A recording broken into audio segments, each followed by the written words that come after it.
சாலை பயனாளர்களின் பாதுகாப்பை உறுதி செய்வதற்காக பொது வீதிகளில் அனைத்து வகையான எலக்ட்ரிக் ஸ்கூட்டர்களையும் பயன்படுத்துவதை முழுமையாக தடை செய்துள்ளதாக அஜ்மான் காவல்துறை அறிவிச்சிருக்காங்க. ஸ்கூட்டர் மற்றும் இருசக்கர வாகன ஓட்டிகள் போக்குவரத்து விதிகளை பின்பற்ற வேண்டும் என்பதை நினைவூட்டும் முந்தைய அறிவுறுத்தலையும், அங்கீகரிக்கப்படாத எலக்ட்ரிக் சைக்கிள் மற்றும் ஸ்கூட்டர்களை பயன்படுத்துவதை தடுக்கும் எச்சரிக்கையையும் தொடர்ந்து இந்த அறிவிப்பு வெளியிடப்பட்டுள்ளது.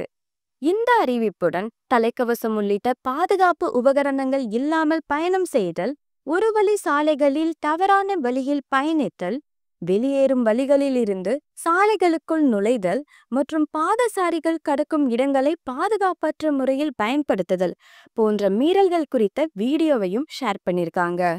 ஐக்கிய அரபு அமீரகம் முழுவதும் சாலை பாதுகாப்பு குறித்து இருசக்கர வாகன ஓட்டிகளுக்கு காவல்துறை தொடர்ந்து நினைவூட்டல்களை வழங்கி வருது.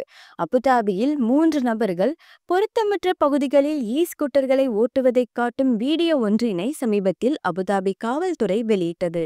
இது ஸ்கூட்டர் பயன்பாடுகள் மீது கடுமையான விதிமுறைகள் மற்றும் அமலாக்கம் குறித்த பொது விவாதத்தை தூண்டியதாக கூறப்படுது.